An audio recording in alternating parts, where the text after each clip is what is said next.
안녕하세요. 남양주에 사는 30대 남자입니다. 저는 지금 한 집안의 가장인데요. 제 지난날의 아픔과 슬픔을 들려드리고자 사연을 신청합니다. 그럼 꼭 읽어주세요. 저는 정확하게 언제부터인진 모르지만 보육원에서 자랐어요. 원장님의 말로는 제가 3살 때 여기로 왔다고 했죠. 그 말은 저를 낳은 부모님이 제가 3살 때 버리고 떠났다는 말과 같았습니다. 부모님의 따뜻함을 느껴보지 못한 저의 유년 시절은 어둡고 침울했어요. 여기 있는 친구들 대부분 그랬던 것처럼 말이죠. 저는 드라마나 영화에서 부모와 자식 간의 사랑을 보여주는 장면들을 보면 눈을 감아버리거나 귀를 막곤 했답니다. 그렇게 어린 시절과 사춘기 시절을 보냈고 고등학교를 졸업하던 해에 보육원을 벗어나 곧장 취직을 하게 되었습니다. 햄버거 가게에서 알바로 시작해서 6개월 동안 열심히 일한 덕분에 정규직으로 전환이 되었죠. 저에게 큰 꿈은 없었습니다. 그냥 제가 즐겁게 일하고 돈을 모아서 재밌게 사는 게 전부였어요. 그렇기 때문에 저는 햄버거 가게에 뼈를 묻을 각오를 하고 열정적으로 일했습니다. 가끔 햄버거나 음료수를 저에게 집어던지는 진상 손님들이 있긴 했지만 그건 역시 업무의 일부라고 생각하고 현명하게 대처했고 점장님의 신뢰하는 직원으로 눈두장이 찍혔어요. 그렇게 햄버거 가게에서 5년간 열심히 일한 결과 저는 햄버거 가게의 부점장이 되었습니다. 크게 달라진 건 없었지만 월급이 확실히 많이 오르고 직원들을 관리하게 되어 책임감도 크게 느껴졌죠.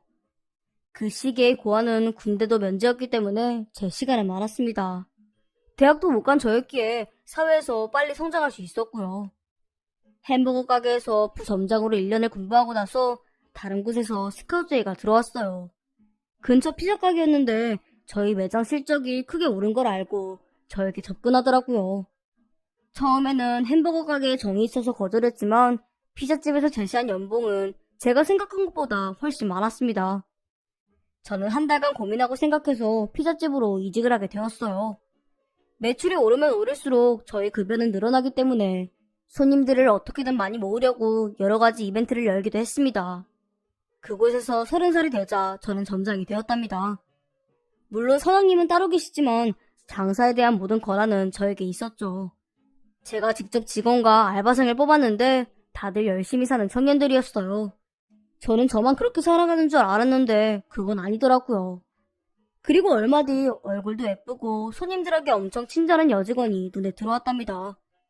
저는 30살까지 연애를 한 번도 못 해봐서 그 직원에게 어떻게 다가가야 할지 몰랐어요. 그렇게 마음을 숨기고 몇 달이 지나자 저는 상사병에 빠지고 말았습니다. 눈을 감아도 그 여직원이 생각났고 눈을 뜨면 그녀가 보고 싶어 미칠 것 같았어요. 그 여직원을 매일 보는데도 더 오래 같이 있고 싶었습니다. 그 친구는 대학을 졸업하고 잠시 알바를 하는 중이었고 조금 더 늦으면 놓칠 것 같아 고백을 하게 되었어요. 지은아, 저기 있잖아. 내가 피자집에서 너를 매일 보잖아. 그런데 내가 너를 좋아하나 봐. 이렇게 횡설수설하며 말도 안 되는 고백을 하고 창피해서 고개를 숙였는데 지은이가 저를 보며 저의 어디가 그렇게 좋으신데요? 라고 묻는 겁니다. 그래서 저는 생각나는 대로 말했어요. 너의 얼굴 그리고 긴 생머리 아니 머리부터 발끝까지 모두 좋아. 그러자 지은이는 입꼬리가 귀에 걸릴 듯이 크게 웃었고 저도 덩달아 한바구음을 지었어요. 그렇게 연인이 된 우리는 피자집에서도 함께 있었고 저녁에도 데이트를 하느라 늘 붙어 있었죠. 피자집 직원들은 우리를 보며 둘이 아주 죽고 못 사네. 정말 천생연분이에요. 이러다 우리 모두 국수 먹게 생겼어요. 라며 장난 섞인 응원을 보내주었습니다. 그리고 이듬해 우리는 정말 결혼을 하게 되었어요. 지은이의 집도 잘 사는 편이 아니어서 부모님이 빨리 독립하기를 바랬고 이듬해 저와 지은이는 결혼식을 올렸습니다. 저는 고아라 하객이라고는 보육원 친구들과 피자집 직원들이 전부였습니다. 반면 지은이 측 하객은 100명이 넘게 왔더라고요. 그 순간 저를 버린 부모에 대한 원망이 또 생겼어요. 그래도 결혼식은 무사히 끝나게 되었고 우리 부부는 제주도로 신혼여행을 다녀왔습니다. 저는 결혼 후에도 피자집 점장으로 계속 일을 했고 아내는 대학 전공을 살려 큰 회사에 취직하겠다며 취업 공부를 시작했어요. 그런데 우리의 계획은 어그러지고 말았답니다. 아내가 임신을 하게 되었거든요. 아직 20대인 아내에게 미안했지만 저는 아이가 생겨서 너무 기뻤답니다.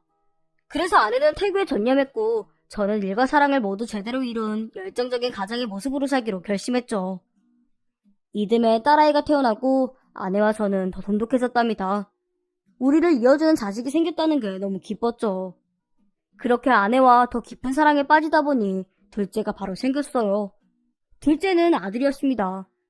저 혼자 벌어도 그럭저럭 살만했고 아내는 육아에만 전념하면 될 것 같았어요.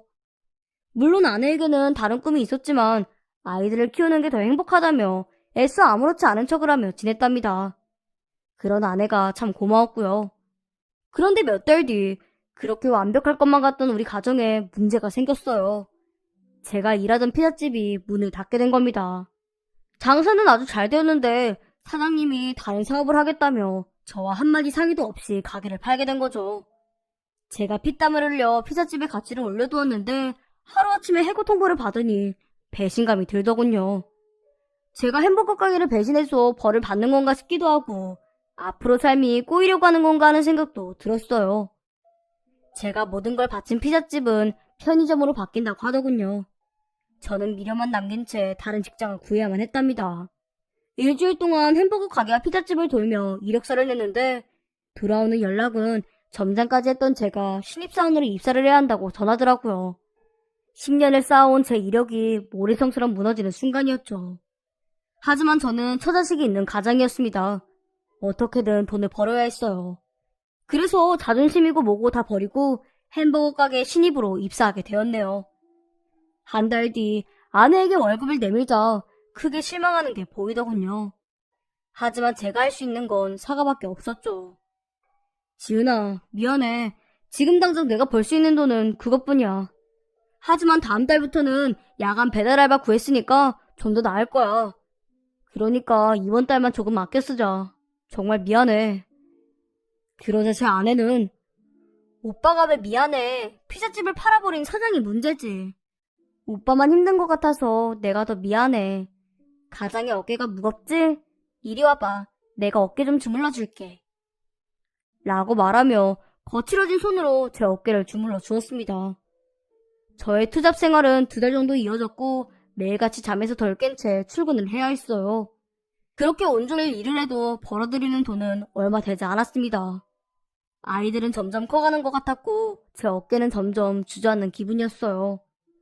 하늘이 무너져도 솟아날 구멍이 있다는데 왜 저에게는 그 구멍이 보이지 않는지 하늘이 원망스럽기도 했네요. 하지만 사람이 죽으라는 법은 없나 봅니다. 저에게 또 다른 기회가 찾아왔거든요. 작년에 결혼한 처자의 남편인 동서가 저 믿는 집 아들이었답니다. 부대찌개집을 전국에 수십 개 체인점을 가지고 있는 대단한 집안이었죠. 그런데 동서가 저희 집 근처에 체인점을 하나 낸다는 거예요. 동서는 장사한 경험이 있는 저에게 맡겨보고 싶다고 제안을 하게 되었어요. 그래서 저는 동서에게 동서, 고마워. 아니지, 대표님, 감사합니다. 열심히 하겠습니다. 라고 인사를 하자. 형님, 이러지 마세요. 전 사업가입니다. 형님이 능력이 있고 믿을 수 있는 사람이니까 제안하는 겁니다. 예상 매출을 못 넘기면 저도 봐드리지 않을 거라고요. 하지만 형님이라면 크게 성공하실 거라고 장담합니다. 우리 이제 동업자예요. 라고 말하며 저와 악수를 했습니다. 저는 동서, 이 은혜 잊지 않을게. 내가 힘드는 데까지 가게를 높이 올려볼게. 진심이야. 목숨 걸고 할 테니까 지켜봐줘. 라고 말하며 눈물을 흘렸어요. 감정이 북받쳐서 멈추지 못하고 어린아이처럼 울고 말았죠. 마치 제가 보육원에 버려진 그날처럼 말이에요. 하지만 그때와 지금은 다른 의미의 눈물이었습니다. 그날은 우리 가족 희망의 날이었고 무너진 하늘에 솟아날 구멍이었던 날이었어요. 부대찌개집 사장이 된 저는 제일 처음으로 전단지를 돌렸습니다. 일단 가게 위치를 알리는 게 급선무였으니까요. 게다가 음식 조리법은 오픈하기 전에 전부 배웠고 직원들까지 모두 소집이 완료된 상태였죠. 그렇게 대망의 부대찌개집 개업식 날 저희 가게는 대박이 났답니다. 사람들이 가게 밖으로 줄을 서서 기다릴 정도였으니까요. 저는 부랴부랴 번호표를 만들어 손님들께 나눠드렸고 기다리는 동안 기분이 나쁘지 않도록 음료수를 서비스로 돌렸죠. 제가 장사를 하면서 느낀 건 음식의 맛보다 친절과 배려가 더 중요하다는 거였어요. 덕분에 단골들이 많이 생겼고 저희 가게는 오픈날만큼은 아니지만 매일 사람들이 바글바글 했습니다. 너무 바빠진 탓에 아내까지 가게에 나와 카운터를 보며 일손을 도왔어요. 아이들을 매일 처가에 맡기기는 했지만 장모님이 다리가 안 좋으셔서 너무 죄송하더군요. 그래서 전 아내를 집에 돌려보내고 직원 한 명을 더 뽑으려고 마음먹었죠. 매출이 늘어나면 직원도 늘어야 하는 법이니까요. 그런데 때마침 처제가 주방 이모를 한 분 소개해 주셨어요. 처제가 같이 일해본 분이셨는데 일을 너무 잘하셔서 저희 가게로 모셔왔다고 하면서요. 주방 이모님의 인상은 굉장히 선하고 맑아 보이셨습니다.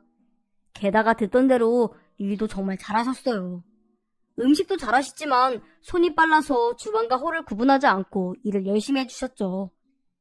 그렇게 6개월이 지나고 저희 식당은 완전히 자리를 잡게 되었습니다. 식당 종업원이 부족해 계속해서 사람을 뽑아야만 했고 1명, 2명 늘어가다가 주방 직원 5명과 홀서빙 직원 5명이 채워져 총 10명의 직원이 식당에서 일하게 되었어요. 그리고 처제가 소개해준 주방 이모님은 식당 전체를 봐주시는 매니저님으로 진급을 시켜드렸어요. 식당에서 손님들께 부족한 걸 찾아 응대하는 아주 중요한 일을 맡으신 거예요. 그렇게 식당이 잘 되고 있으니 손님들이 저희 식당 앞에 있는 사거리를 부대찌개 사거리라고 부르기 시작했답니다. 1년도 안 되었는데 정말 큰 성과였죠. 게다가 제가 버는 돈은 상상도 못할 만큼의 큰 돈이었어요. 정말 동서가 아니었으면 전 지금쯤 투잡을 넘어서 쓰리잡까지 뛰고 있을지도 모를 일이었죠. 그래서 저는 기회를 준 동서를 자주 찾아가 고맙다는 인사를 하고 돌아오곤 했습니다. 저희 아이들이 자라서 어린이집을 다닐 만큼 시간이 지나고는 아내도 다시 가게에 나오게 되었습니다. 시간적 여유가 있으니 몇 시간이라도 더 오려고 했어요. 그 모습을 보고 있으면 저는 부모복만 없고 다른 복은 다 가진 것 같았죠. 제 주변 사람들만 보아도 모두 좋은 분들이었으니까요. 매니저님이 된 주방 이모님은 저희 가족 일에도 신경을 써주셨어요. 아내가 바쁠 때에는 매니저님이 어린이집으로 가서 아이들을 데리고 오시기도 했으니까요. 게다가 아이들에게 맛있는 간식도 만들어주시고 공부도 가르쳐주셨어요. 아이들은 시키지도 않았는데 매니저님을 할머니라고 부르며 잘 따랐답니다. 그 모습을 보면서 저도 매니저님이 엄마처럼 느껴지곤 했고요. 그래서 저도 매니저님을 보고 어머니 나오셨어요? 하고 말실수를 하곤 했어요. 그럼 매니저님은 네 아드님 엄마 왔네요 하고 재치있게 받아주셨죠. 사실 매니저님 같은 분이 제 어머니라면 더 이상의 소원은 없을 거라 생각했답니다. 여느 때와 같은 어느 일요일 저녁 마지막 손님을 받고 가게를 정리하던 중이었어요. 마감을 하며 긴장이 풀린 저는 천천히 식당 정리를 했답니다. 그런데 매니저님이 저에게 사장님, 오늘 나랑 술 친구 해주실래요? 라고 말씀하시는 거예요. 그런데 저는 술을 못해서 식당 직원분들과 술을 마셔본 적이 없었거든요. 그런데 매니저님이 먼저 말을 꺼내주시니 저는 매니저님께 대답했습니다. 네, 좋아요. 제가 진작에 한 잔 사드렸어야 하는데 어디로 갈까요? 가긴 어딜 가요. 여기서 먹어요. 제가 부대찌개 끓여올 테니까 소주 한 병만 마시고 일어나요. 매니저님의 말에 저는 가게 문을 잠갔고 매니저님과 단둘이 술을 마시게 되었죠. 그런데 매니저님도 저처럼 술을 거의 못 드셨습니다. 우리는 소주 2잔을 마시고 취해버리고 말았어요. 사장님은 남 같지가 않단 말이에요. 어디서 본 것만 같아. 그게 어딜까요? 저도 매니저님이 남 같지 않아요. 그러니까 제가 종종 어머님이라고 잘못 부르곤 하잖아요. 사장님, 고향이 어디예요? 저 그런 거 없습니다. 고하거든요. 아이고, 미안합니다. 제가 실수를 했네요. 괜한 걸 물어봐서. 괜찮아요. 숨길 일도 아닌데요. 그래도 보육원에서 밥은 잘 챙겨주더라고요. 그러니까 이렇게 키도 컸죠. 술이 몇 잔 더 들어가자 매니저님은 슬픈 목소리로 고백했어요. 저한테도 아들이 있었는데 어릴 적에 잃어버렸어요. 지금 살아있다면 사장님과 비슷한 또래일 거예요. 제가 시장에서 장사하면서 살아왔는데 애가 없어졌는지도 모르고 계속 장사를 했던 엄마예요. 뒤늦게 찾아봤지만 제 아들은 어디에도 없었어요. 이튿날 경찰에 신고하고 아들 사진을 넣은 전단지를 수천 장을 돌려봤는데도 아들을 찾지 못했죠. 그때를 생각하면 가슴이 미어집니다. 그러니까 오늘은 사장님이 제 아들 해줘요. 괜찮죠? 그럼요, 엄마. 저도 엄마 같은 엄마가 있으면 좋겠어요. 어렸을 때는 하늘에서 엄마가 뚝 떨어지면 좋겠다고 매일 생각했어요. 그런데 시간이 가면서 원망과 미움만 쌓이더라고요. 그런데 지금 엄마를 만나니 너무 반갑고 행복하네요. 저랑 오래오래 함께 지내요. 다른 데 가지 마시고요. 알겠죠? 제 애교의 매니저님은 그래 아들아. 그동안 애미가 얼마나 원망스러웠니? 그래도 용서해 줄래? 엄마가 이제라도 엄마 노릇하게 기회를 줄래? 다시는 널 잃어버리지 않을 테니 말이야. 사랑하는 내 아들, 내가 죽기 전에 나타나줘서 고마워. 라고 진짜 아들에게 들려주고 싶은 말을 저에게 해주었어요. 그래서 저도 술 좀 들어갔겠다. 엄마에게 하고 싶었던 말을 꺼내놓았죠. 엄마, 처음엔 엄마를 원망하고 미워했어요. 보육원에서 자라면서 부모님이라는 존재가 절실할 때도 있었어요.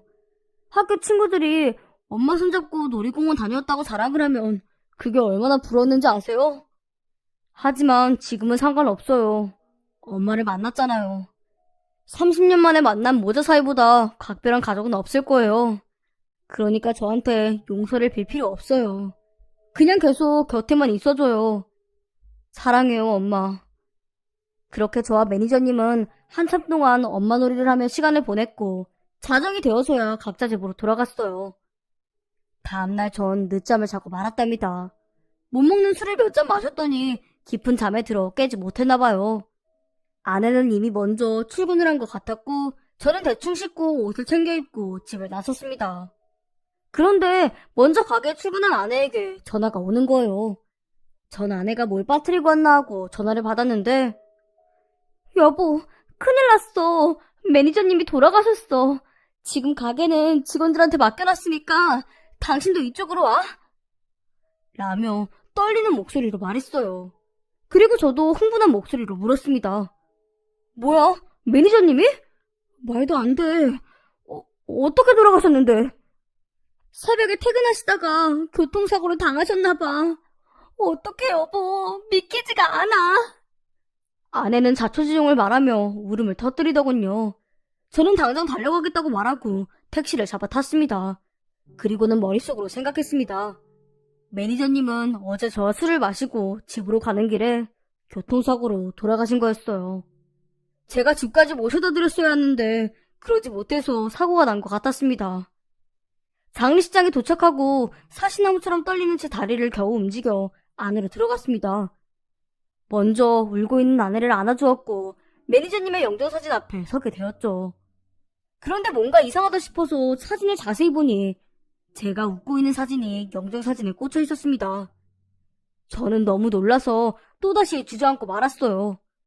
전 아내에게 여보, 이거 나야. 내 사진이라고. 이게 왜 매니저님 영정사진에 꽂혀 있는 거지? 이게 무슨 일이야? 안 되겠어. 확인부터 하자. 유가족들은 어디 계셔? 라고 물었고 아내는 구석에 앉아 계신 중년 여성이 유일한 가족이라고 하더군요. 저는 그분에게 다가가 저기 김금자님 유가족 되시죠? 저는 고인과 함께 일했던 식당의 사장입니다. 라고 말을 걸었습니다. 네, 저는 김금자씨 여동생이에요. 뭐 물어보실 거라도. 저기 영정사진 말인데요. 뭔가 잘못된 것 같았어요. 왜 제 사진이 저기 있는지 여쭤봐도 될까요? 네? 그럴 리가요. 사장님이 제정신이 아니어서 잘못 봤을 거예요. 저 사진은 우리 언니가 아들하고 찍은 사진이에요. 비록 지금은 어디 있는지 모르지만요.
우리 언니가 30년 전에 장사하다가 잃어버리고 지금까지 못 찾았어요. 아직까지 실종 상태입니다. 언젠가 언니가 만약에 죽게 된다면 아들하고 함께 찍은 사진을 영등사진으로 써달라고 말한 적이 있었거든요. 그래서 저 사진을 쓰게 되었죠. 저는 그 말을 듣고 주저앉고 말았습니다. 그러자 아내가 여보, 저 사진 속 웃고 있는 애기가 당신 맞아? 다시 확인해봐 얼른 하며 저를 일으켰어요. 그리고 저는 다시 영정사진을 자세히 보았습니다. 그런데 역시나 제 어린 시절의 얼굴이 맞았어요. 저는 제 지갑을 꺼내서 어릴 적 보육원에서 찍었던 사진을 아내와 매니저님의 동생분에게 보여드렸습니다. 그러자 두 사람 모두 크게 놀라고 오열하기 시작했답니다. 저 역시 무릎을 꿇고 오열했어요. 어젯밤 엄마 놀이를 한 매니저님이 저의 엄마였다는 사실에 큰 충격을 받았고, 그런 엄마가 어젯밤 저와 술을 마시고 집으로 돌아가는 길에 사고로 돌아가셨다는 사실에 충격과 상실감을 느꼈습니다. 저는 왜 엄마를 알아보지 못했을까 허탈한 마음이 절 우울하게 만들었죠. 게다가 엄마도 저를 알아보지 못해서 너무 안타까웠어요. 만약 우리가 진작에 모자지간인 걸 알았다면 아낌없이 사랑하고 만나면 하고 싶었던 소원을 함께 이루었을 텐데 말이에요. 그렇게 저는 슬픔에 젖어 있다가 엄마의 입간식을 위해 35년 만에 만난 이모와 사랑하는 아내의 손을 잡고 지하로 내려갔어요. 엄마는 곱게 입은 한복에 예쁘게 화장을 하고 차가운 철제 침대 위에 누워 계시더군요. 저는 엄마에게 조심스럽게 다가갔어요. 떨리는 두 손으로 엄마 손을 꼭 잡고 엄마, 저예요. 엄마 아들이라고요. 엄마가 나를 버린 줄 알고 원망만 하고 살았는데 엄마도 저를 잃어버리고 속이 썩어가며 사셨다면서요. 일어나서 말 좀 해봐요. 우리 어제 술 마시면서 이야기한 것처럼 아들이라고 불러주세요. 제발요. 라고 울부짖었습니다. 그런데 막상 누워있는 엄마를 보자 감정이 주체가 안 되더군요. 그 순간은 무슨 생각이 손지 엄마를 이대로 관 속에 넣어 보낼 수가 없었습니다. 저는 관 뚜껑을 닫는 장의사를 밀치고 뚜껑을 열려고 했네요. 정말 마지막으로 엄마의 얼굴을 한 번 더 보고 싶었습니다. 그렇게 제가 난동을 피우자 장의사들은 하얗게 질려서 저를 내보내려고 했어요. 그 순간 저는 정신줄을 놓았고 그 뒤로는 기억이 잘 나질 않네요. 누군가에게 엎혀서 휴게실에 누웠는데 얼마 지나지 않아 깨어났어요. 저는 깨어나자마자 엄마의 장례식이 상주가 되어 조문객을 받았습니다. 비록 많지 않은 사람들이 오갔지만 모두 저와 엄마의 관계를 안타까워하시며 눈물로 위로를 하셨답니다. 장례식을 치르고 엄마가 평소에 좋아했던 바닷가를 이모와 함께 찾아 엄마의 유골을 골고루 뿌려드렸습니다. 좋은 곳으로 가세요, 엄마. 엄마와 함께한 3년의 세월이 저에겐 최고의 시간이었어요. 그러니 편하게 눈 감으시고 하늘나라에서 저와 제 가족이 행복하게 사는 걸 지켜봐주세요. 사랑해요. 그렇게 저는 엄마와 마지막 인사를 나누었습니다. 며칠 뒤 저는 정신을 차리고 가게로 나갔어요. 가게에 들어서자마자 엄마와 수년을 함께 일했던 추억이 떠올랐고 저는 시도 때도 없이 슬픔에 젖어 눈물이 왈칵 쏟아졌습니다. 그럴 때마다